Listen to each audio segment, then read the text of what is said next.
A new mother and her baby disappeared from their campsite, leaving behind only a stroller with the wheels still spinning. Park rangers found the campsite at Olympic Forest exactly as Sarah Martinez had left it. Coffee still brewing over the fire, baby toys scattered on the ground, and Emma's favorite blanket folded neatly in the tent. The only sign of disturbance was the empty stroller, found 50 yards away, gently rocking back and forth as if someone had just been pushing it. The stroller Mike Stevens discovered in 2024 contained something that proved Sarah Martinez and baby Emma hadn't just vanished. They had been trying to communicate. Inside the weatherproof storage compartment, wrapped in multiple layers of plastic, was Emma's hospital bracelet from her birth. But underneath it was something that made investigators' hearts stop. A handwritten note in Sarah's unmistakable handwriting, dated just 6 months ago. 3 words that would reopen the entire investigation. We are waiting. But to understand how a baby stroller ended up suspended 30 feet above the ground 8 years after a mother and child vanished, we need to go back to the beginning. Back to that weekend in June 2016. When Sarah Martinez decided to take her 8-month-old daughter on their first camping adventure together. Why would a single mother choose to camp alone in the wilderness with an infant? Sarah had been planning this trip for months. As a kindergarten teacher in Seattle, she lived for summer break, and this year was special. Emma was finally old enough to enjoy the outdoors, and Sarah wanted to share her love of nature with her daughter. The Olympic National Forest had been Sarah's refuge since childhood. Her father had brought her camping there every summer until his death 5 years earlier. But wasn't it dangerous for a woman to camp alone with a baby? Sarah didn't see it that way. She was an experienced camper who knew the forest better than most rangers. She'd chosen a popular campground with other families nearby. She'd packed everything Emma could need and planned easy activities that would keep them close to the tent. What could go wrong on a simple weekend camping trip? The answer would haunt investigators for 8 years. Sarah arrived at the Olympic Forest campground on Friday afternoon, June 10th, 2016. Other campers later described her as excited and well-prepared. She set up her tent quickly, organized Emma's supplies with military precision, and spent the evening playing with her daughter by the campfire. Everything seemed perfect, but something was already wrong, wasn't it? Park Ranger Tom Williams would later tell investigators about his conversation with Sarah that evening. She'd seemed nervous, constantly checking her phone and looking over her shoulder. When Tom asked if everything was okay, Sarah had smiled and said she was just being cautious. But cautious about what? The first sign of trouble came at 11:30 p.m. when Sarah called her sister Jessica in Seattle. The call lasted only 3 minutes, but Jessica would never forget what Sarah said. "Something feels off here. Emma's been fussy all evening, like she senses something. I might come home early." What was Emma sensing? And why didn't Sarah trust her instincts? Jessica tried calling back at midnight, but Sarah didn't answer. She tried again at 12:30 a.m., then every 30 minutes until sunrise. Each call went straight to voicemail. By morning, Jessica was driving to the campground, already knowing in her heart that something terrible had happened. She arrived to find chaos. Other campers were gathered around Sarah's campsite, talking in hushed voices with park rangers. The coffee pot was still perking over the dying fire, releasing steam into the cool morning air. Baby toys were scattered across the ground as if Emma had been playing just moments before. But where were Sarah and Emma? The tent was zipped shut from the inside, which immediately puzzled investigators. If Sarah and Emma had left voluntarily, why seal the tent? Inside, everything was organized perfectly. Emma's diapers stacked neatly, bottles prepared for the morning, Sarah's clothes folded and ready for the day ahead. This wasn't the scene of a hasty departure. This was the scene of interrupted plans. But the most disturbing discovery was the stroller.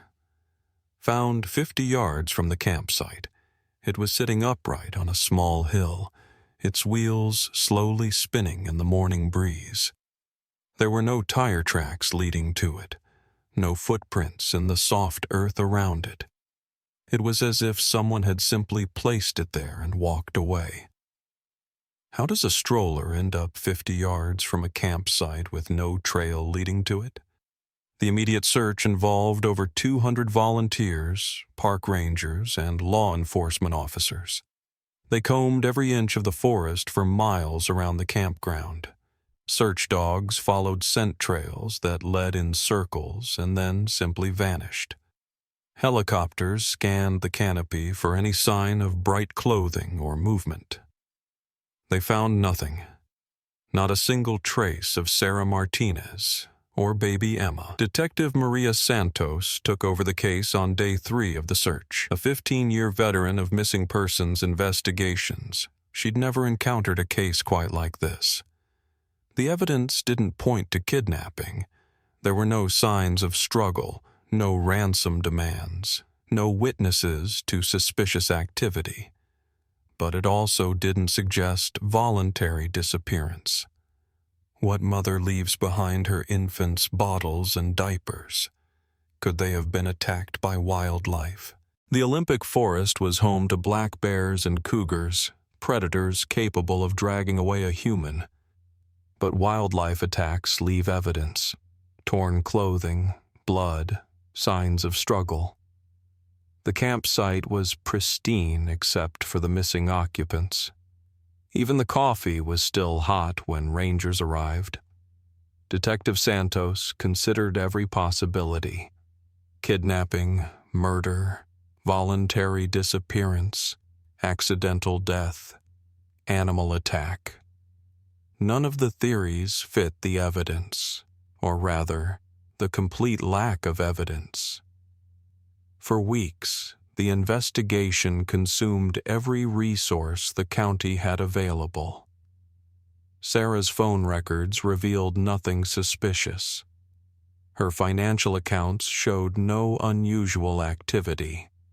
Background checks found no enemies, no threatening ex-boyfriends, no reason anyone would want to harm a kindergarten teacher and her baby.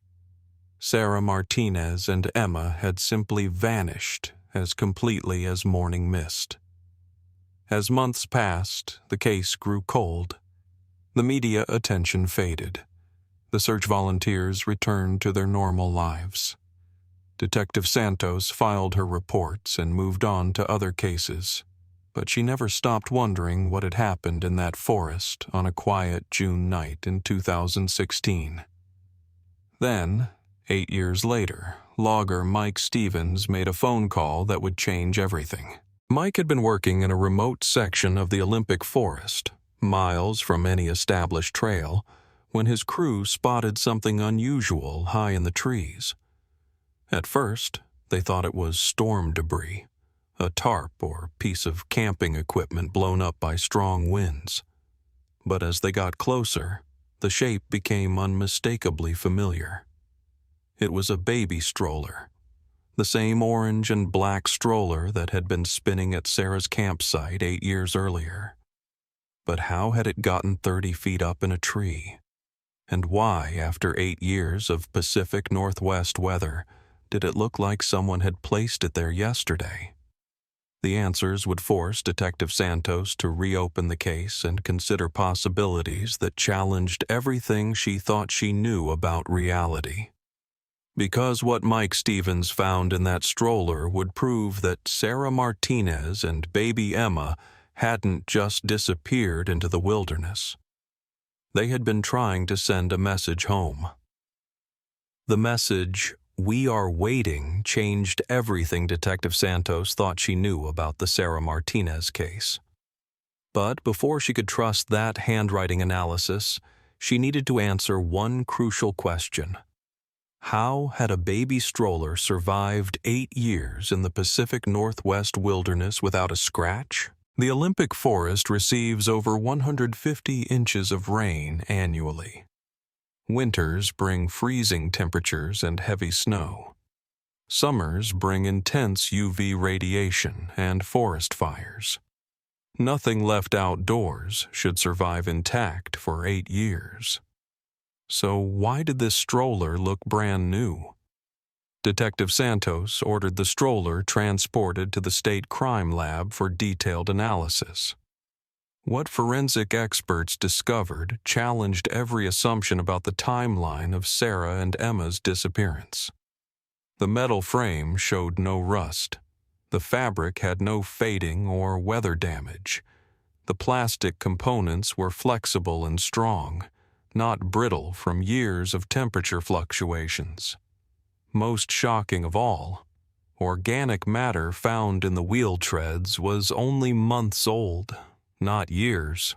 How was this possible? Dr. Jennifer Walsh, the state's leading forensic analyst, had examined thousands of items recovered from outdoor environments. She'd never seen anything like Sarah's stroller. This item was either stored indoors for 7.5 years, or it exists outside our normal understanding of time and environmental exposure, she told Detective Santos. But storage made no sense. Who would keep a missing family's stroller for 8 years, then hang it in a tree 30 feet above the ground? The handwriting analysis results arrived 3 days later. The note reading, "We are waiting," was definitely written by Sarah Martinez. The ink was standard blue ballpoint, but it contained synthetic compounds that weren't available in 2016. The paper was heavyweight stock manufactured in 2023. Sarah Martinez had written that note last year, 7 years after she disappeared. Detective Santos felt the familiar chill she got when a case took an impossible turn. Either Sarah and Emma were still alive somewhere, or someone was playing an elaborate game designed to torture their family. But who would do such a thing? And how did they get Sarah's handwriting so perfect? The investigation took on new urgency. If Sarah and Emma were alive, every day mattered. Santos assembled a task force of federal agents, local law enforcement, and search specialists. Their first priority was finding where that stroller had been stored for 8 years. The tree where Mike Stevens found it offered crucial clues. The branches showed recent damage from heavy objects being lifted into place. Rope fibers were embedded in the bark. Someone had used climbing equipment to position the stroller exactly where Mike would spot it during his logging operation. This wasn't a random discovery. Someone wanted that stroller found. But why now? What had changed after 8 years of silence? The answer came from an unexpected source: Emma's hospital bracelet. The plastic identification band that newborns wear had been modified with tiny puncture marks that spelled out a pattern when held up to the light. It was Morse code, crudely punched through the material with something sharp. The message was brief but terrifying. "Help us." Sarah had found a way to communicate using her baby's hospital bracelet, but the Morse code showed signs of being created recently, not 8 years ago. The plastic around the punctures was still flexible, not degraded by age. Someone was holding Sarah and Emma, and they were still trying to escape. Detective Santos contacted Emma's pediatrician to verify the bracelet's authenticity. Dr. Amy Chen confirmed it was genuine. She remembered placing it on Emma's wrist the day she was born, but she also noticed something that made the case even stranger. The bracelet had been adjusted. Someone had carefully modified the plastic band to fit a much larger wrist, an 8-year-old's wrist. Emma Martinez wasn't a baby anymore. She was a child who had been growing up in captivity. This revelation changed everything about the search strategy. They weren't looking for a mother and infant who might have died years ago. They were looking for a woman and a young girl who were being held somewhere, possibly nearby, possibly still trying to communicate. But where do you hide 2 people for 8 years? And how do you keep an active 8-year-old quiet and contained? The task force began mapping every structure within a 100-mile radius of the Olympic Forest. Abandoned cabins, old mining camps, remote houses, underground bunkers. Anywhere a person could hold captives without being detected. The search revealed dozens of possibilities, but one location stood out. Property records showed a compound 40 miles from Sarah's original campsite, owned by a survivalist group that had purchased the land in 2015, 1 year before the disappearance. The compound was registered to a man named Robert Chen, the same surname as Emma's pediatrician. Was this a coincidence? Detective Santos ran background checks on Robert Chen and discovered a disturbing pattern. He had a history of following young mothers with children. His social media accounts showed an obsession with family units, particularly mothers and daughters. And he had been arrested twice for stalking, though charges were never filed. But most concerning was what they found in his online activity. Robert Chen had been researching Sarah Martinez for months before she disappeared. Her social media posts, her teaching schedule, her favorite camping locations, he had studied her life in detail. Had Robert Chen been watching Sarah at the Olympic Forest campground? Had he planned her disappearance weeks or months in advance? The task force prepared for a raid on the compound, but they needed to be careful. If Sarah and Emma were there, a poorly executed rescue could put them in greater danger. They couldn't storm in without knowing the layout, the security measures, and most importantly, exactly where the captives were being held. The surveillance began immediately. Hidden cameras were positioned around the compound perimeter. Long-range microphones monitored conversations. Thermal imaging mapped the buildings for signs of human presence. What they discovered over the next 48 hours would either bring Sarah and Emma home, or prove that some mysteries can't be solved by conventional investigation. The compound wasn't abandoned. People were living there, moving between buildings on a regular schedule. And based on thermal readings, at least 2 of the residents matched the approximate sizes of an adult woman and a young child.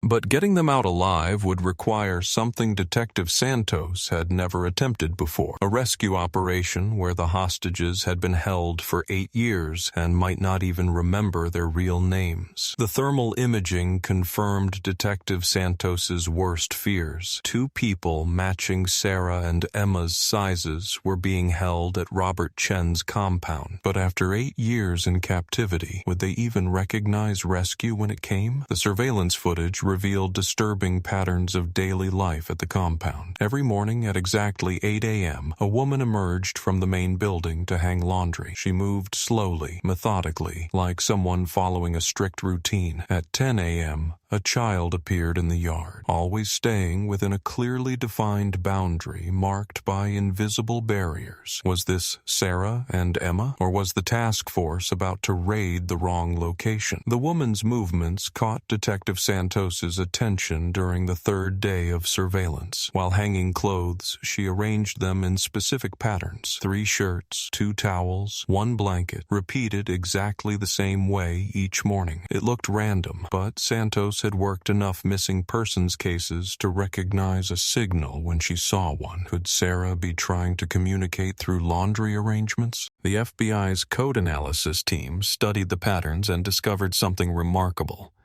The clothing arrangements followed a modified Morse code system. 3 short items, 2 long items, 1 longer item. When translated, the daily messages spelled out letters. H-E-L-P. Sarah Martinez was sending the same message every single day, hoping someone would notice. But why hadn't she tried to escape in 8 years? The compound fence was tall but not impossible to climb. The buildings weren't heavily fortified. What was keeping a grown woman and child from simply walking away? The answer came from the child's behavior patterns. Whenever the girl strayed too close to the fence line, she would suddenly stop and retreat to the center of the yard. She never approached the gate, never tested the boundaries, never showed curiosity about the world beyond the compound. This wasn't normal behavior for an 8-year-old. This was learned fear. Dr. Patricia Williams, a specialist in long-term captivity trauma, reviewed the surveillance footage and provided a chilling assessment. That child has been conditioned to believe that leaving the compound means death. After 8 years, she probably can't imagine any other life. Her mother is staying to protect her from something the child believes is worse than captivity. What could be worse than 8 years of imprisonment? The psychological manipulation became clear when audio surveillance picked up conversations between Robert Chen and his captives. He had convinced Emma that the outside world had ended in a nuclear war. Her mother was the only person keeping her safe from the radiation poisoning that had killed everyone else. Emma Martinez wasn't just a kidnapping victim. She was a child who believed her captor was her savior. Detective Santos realized this case required more than a standard rescue operation. They needed to deprogram 8 years of psychological conditioning while ensuring that neither Sarah nor Emma panicked during the extraction. But first, they needed to confirm these were really the missing Martinez family members. The breakthrough came when surveillance microphones picked up Sarah singing a lullaby to Emma during bedtime. The song was Rainbow Connection from the Muppet movie, the same song Sarah's sister Jessica had mentioned during the original investigation. Sarah used to sing it to Emma every night before the disappearance.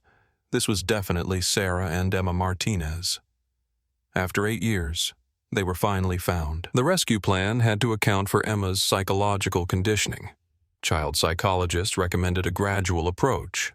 First contact should come from someone Emma could trust, preferably another woman who could reassure her that the outside world was safe. Detective Santos volunteered to make first contact. But how do you approach a compound where a paranoid survivalist has been holding captives for 8 years without triggering a violent confrontation? The opportunity came during Robert Chen's weekly supply run to town. Surveillance showed he always left the compound alone on Thursday mornings, returning by afternoon. This gave the task force a 4-hour window to make contact with Sarah and Emma without their captor present. But what if Sarah didn't trust the rescuers? What if 8 years of captivity had made her suspicious of everyone? On Thursday morning, as Robert Chen's truck disappeared down the mountain road, Detective Santos approached the compound gate alone. She was unarmed, wearing civilian clothes, carrying only a megaphone and photographs from the original missing persons case. "Sarah Martinez," she called through the fence. "My name is Detective Maria Santos. I've been looking for you and Emma for 8 years. Your sister Jessica sent me." The response was immediate and heartbreaking. Sarah appeared at the main building's window, her face pressed against the glass, tears streaming down her cheeks. But she didn't move toward the gate. Why wasn't Sarah running toward her rescuer? Through the surveillance audio, Santos heard Sarah speaking urgently to Emma inside the building. "Stay in your room, baby. Don't look outside. Don't listen to the voices. They're not real." 8 years of captivity had convinced Sarah that rescue attempts were hallucinations, tricks her mind played during moments of desperation. She didn't believe Detective Santos was real. The psychological damage ran deeper than anyone had imagined.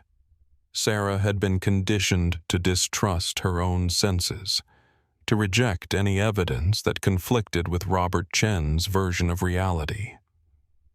Detective Santos had to think quickly. Robert Chen would return in 3 hours. If she couldn't convince Sarah to trust her before then, they might never get another chance. She held up the photographs through the fence. Pictures from Emma's first birthday party, Sarah's teaching awards, family gatherings from before the disappearance. Sarah, these are real. You are real. Emma is 8 years old now, not 8 months old. The world didn't end. Your family never stopped looking for you.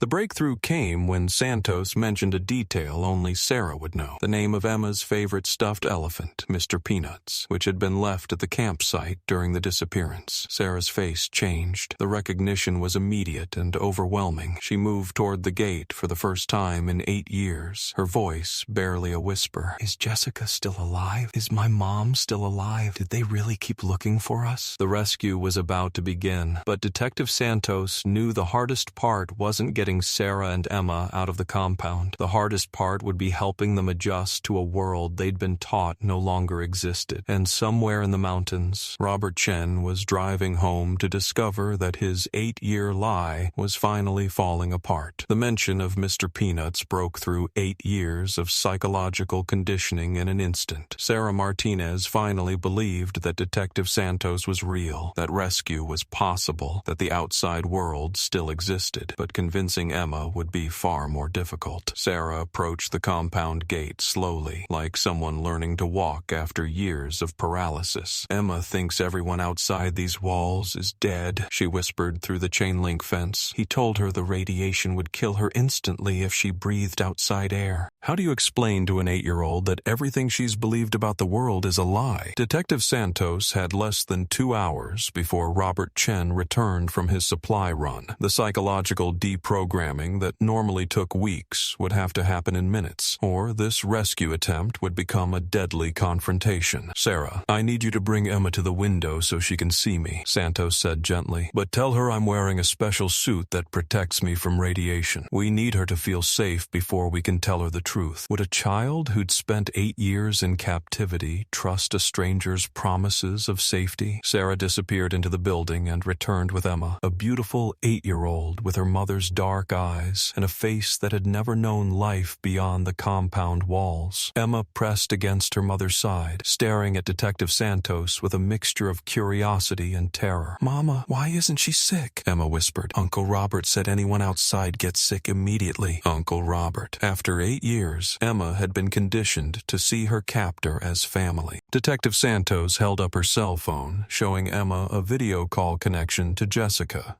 Sarah's sister. On the screen, Jessica waved and smiled, very much alive and healthy.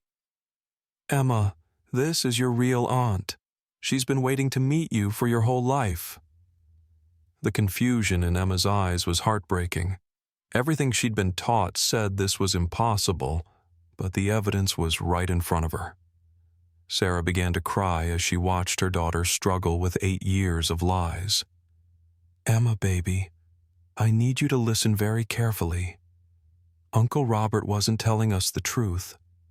There are people outside who love us and want us to come home. But Emma's conditioning ran deeper than simple explanations could reach. She backed away from the window, shaking her head. No, Mama. Uncle Robert saves us every day. If we leave, we'll die like everyone else. How do you convince a child to abandon the only version of reality she's ever known? Time was running out. Detective Santos could see dust clouds in the distance, vehicles approaching the compound. Robert Chen was returning earlier than expected, and he wasn't alone. Multiple trucks were heading toward the gate. Sarah, we need to leave now, Santos said urgently. Can you carry Emma if she won't walk? Detective Santos held up her cell phone, showing Emma a video call connection to Jessica, Sarah's sister. On the screen, Jessica waved and smiled, very much alive and healthy. Emma, this is your real aunt. She's been waiting to meet you for your whole life. The confusion in Emma's eyes was heartbreaking. Everything she'd been taught said this was impossible, but the evidence was right in front of her. Sarah began to cry as she watched her daughter struggle with 8 years of lies. Emma, baby, I need you to listen very carefully. Uncle Robert wasn't telling us the truth. There are people outside who love us and want us to come home. But Emma's conditioning ran deeper than simple explanations could reach. She backed away from the window, shaking her head. "No, Mama. Uncle Robert saves us every day. If we leave, we'll die like everyone else." How do you convince a child to abandon the only version of reality she's ever known? Time was running out. Detective Santos could see dust clouds in the distance, vehicles approaching the compound. Robert Chen was returning earlier than expected, and he wasn't alone. Multiple trucks were heading toward the gate. "Sarah, we need to leave now," Santos said urgently. "Can you carry Emma if she won't walk?" Sarah nodded, but she knew her daughter would fight any attempt to take her from the compound. 8 years of psychological conditioning couldn't be overcome in a few minutes of conversation. The sound of truck engines grew louder. Robert Chen would be at the gate in less than 5 minutes, and he was bringing backup. Why was he returning with multiple vehicles? Had he somehow detected the surveillance operation? Detective Santos made a desperate decision. She pulled out her radio and called for immediate extraction. "This is Santos. Move in now.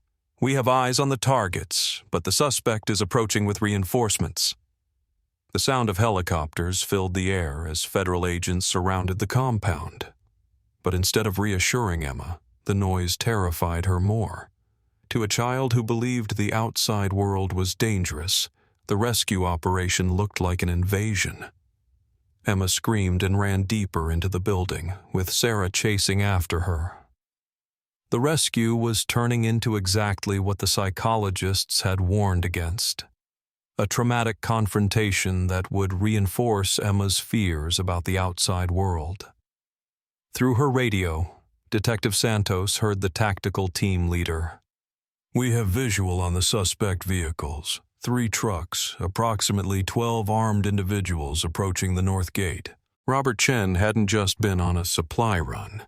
He'd been gathering his survivalist allies, people who shared his paranoid worldview and his willingness to fight law enforcement. What had started as a rescue operation was about to become a siege.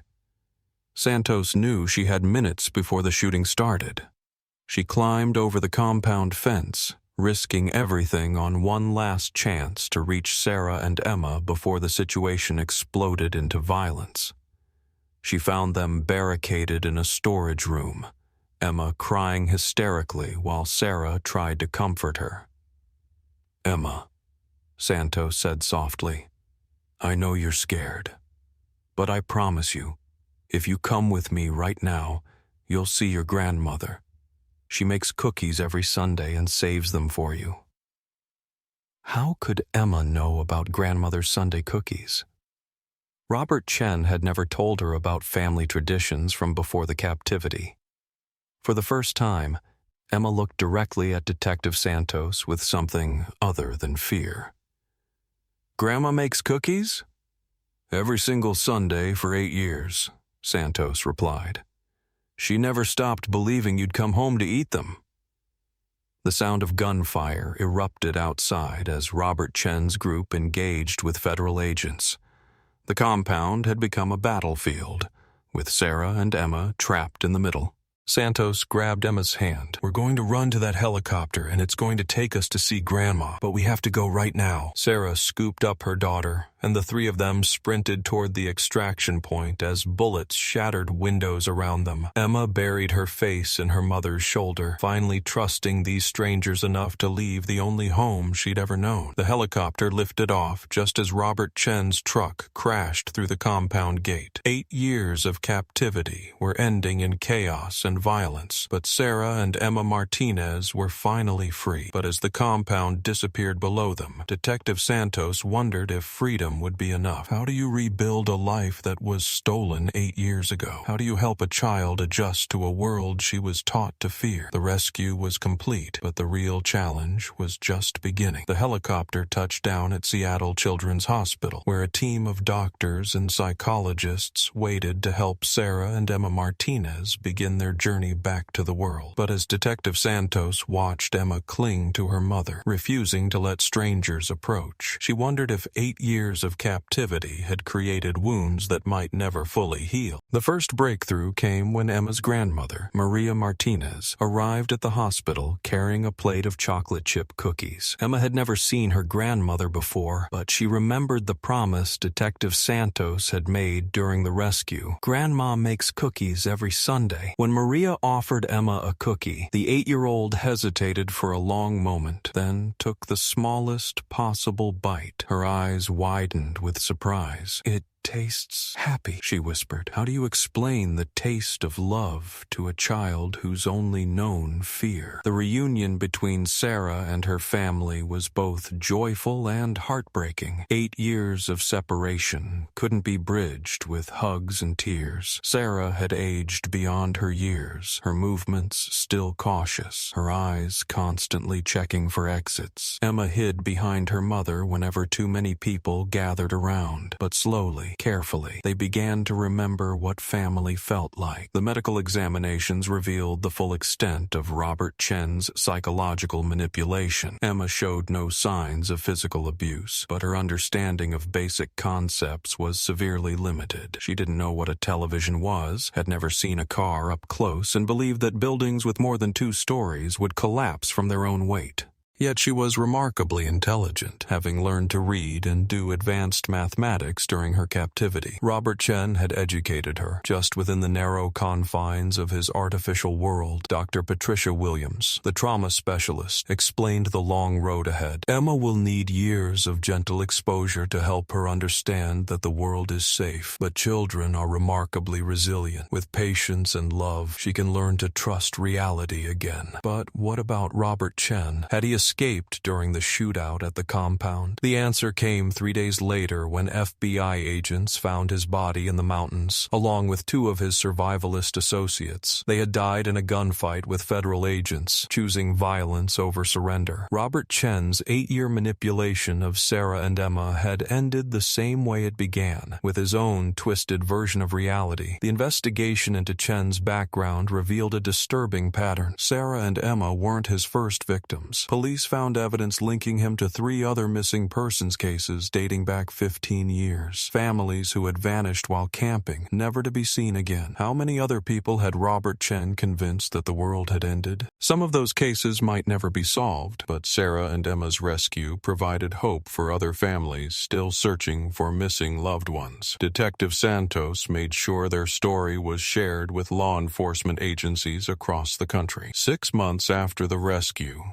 Sarah Martinez stood in front of her old elementary school, preparing to return to teaching. Emma sat in the back seat of their car, no longer afraid of vehicles, but still amazed by the simple miracle of motion. "Mama," Emma said, watching other children walk into the school building, "do all these kids know the world didn't end?" Sarah smiled, the first genuine smile Detective Santos had seen from her. "Yes, baby. They've always known the world is beautiful and full of people who care about them." Emma nodded seriously, processing this information. "I want to learn about the world now, all of it." The adjustment wasn't easy. Emma still sometimes woke up screaming about radiation poisoning. Sarah still double-checked locks and kept emergency supplies hidden throughout their apartment. But every day, they discovered something new about the world they'd been stolen from. Emma's first trip to a playground became a revelation. The concept of children playing together for pure joy was foreign to her, but she watched with fascination as kids climbed and laughed and fell down and got back up again. "They're not afraid," she told her mother in wonder. "No, sweetheart," Sarah replied. "They're free." Detective Santos visited them regularly during those first months, watching Emma slowly discover ice cream, television cartoons, and the simple pleasure of running through sprinklers. Each new experience was a small victory over Robert Chen's lies, but the biggest victory came 8 months after the rescue, when Emma asked if she could visit the the Olympic National Forest. The place where their nightmare began had become, in her mind, the place where their real life could finally start. Standing at the edge of Mirror Lake, Emma looked out over the water where her mother used to bring her as a baby. "Mama, was this place always this beautiful?" "Always," Sarah said, holding her daughter close. "We just couldn't see it for a while." Detective Santos received one final surprise a year after the rescue. A package arrived at her office containing a drawing